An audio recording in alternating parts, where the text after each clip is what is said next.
the date of the coming election closes in, politicians scramble to appeal to the voters and the press.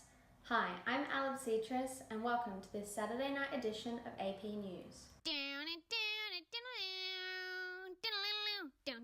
After a shocking post from the Daily Telegraph accusing Bill Shorten of manipulating a heartfelt tale of his mother's sacrifice to appeal to voters on Monday night's Q&A program, Shorten is moved to tears during his speech confronting the company and defending his late mother's story. He has openly declared that his mother's story is what drove him to ensure that all Australians had equal opportunities and tackle age discrimination in the workplace, a factor that, he says, had worked against his mother in her early 50s. Shorten claimed the newspaper used his mum's life as a political attack on him. Controversies have come thick and fast over the past few days, from homophobic attacks to anti-Muslim and sexist posts.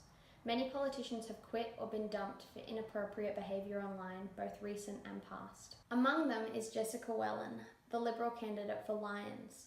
Miss Whelan was dumped for making offensive anti-Muslim statements on social media. A spokesperson for Miss Whelan told the newspaper the screenshots of the comments had been doctored in an attempt to smear her. As well as Whelan, Jeremy Hearn, Liberal candidate for Isaacs, has been disendorsed following a series of anti-Muslim comments being brought to light. We cross to Bello, who is at Parliament House now. Thanks, Aleb.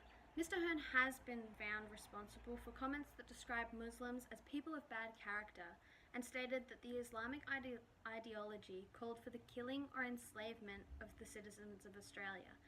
Mr. Hearn was expelled from Parliament after Labor Shadow Attorney General Mark Dreyfus demanded Prime Minister Scott Morrison remove him. Back to you in the studio, Aleb. Peter Killen, the Liberal candidate for Wills, has been reassigned after what News.com has described as an extraordinary homophobic attack against prominent backbencher Tim Wilson.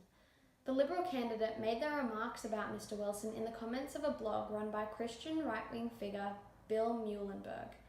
Mr. Killen had also made statements in the past expressing that he believes the homosexual lifestyle is distressingly dangerous and carries appalling health risks.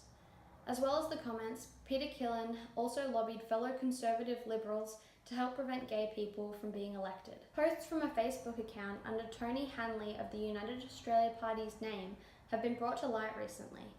The account entertained divisive views about women, Muslims, and LGBTQIA+ people.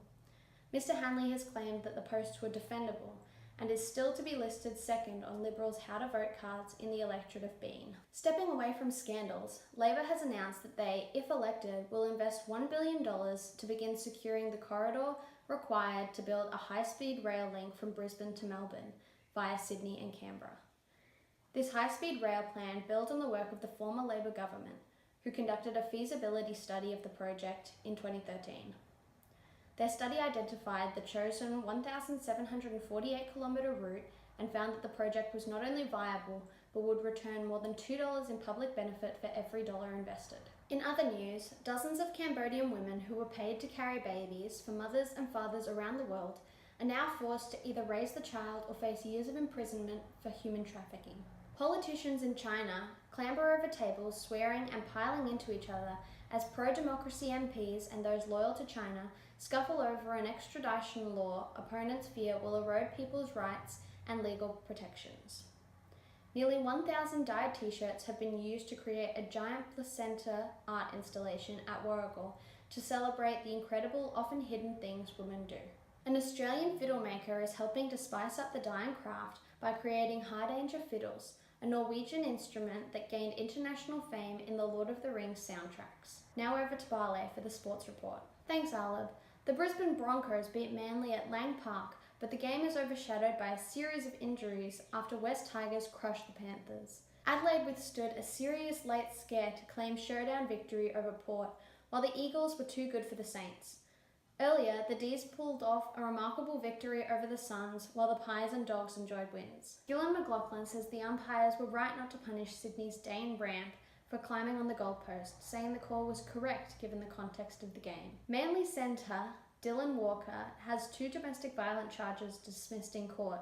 The NRL says his no-fault stand-down from the game has expired, but the league will review the court decision before any final determination.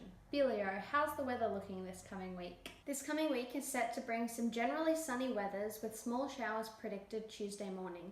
Monday will bring some sun, then turning cloudy. Tuesday brings a passing morning shower. Wednesday is sunny with areas of low cloud. Thursday is mostly sunny, and Friday brings some sunshine. Back to you, Aleb. Thanks, Belio. And that's it for this evening's bulletin. You can check out this and any previous night's broadcasts on our website, apnews.com, or check us out on Facebook and Twitter at AP News. Thank you for joining us. Now from myself and the team,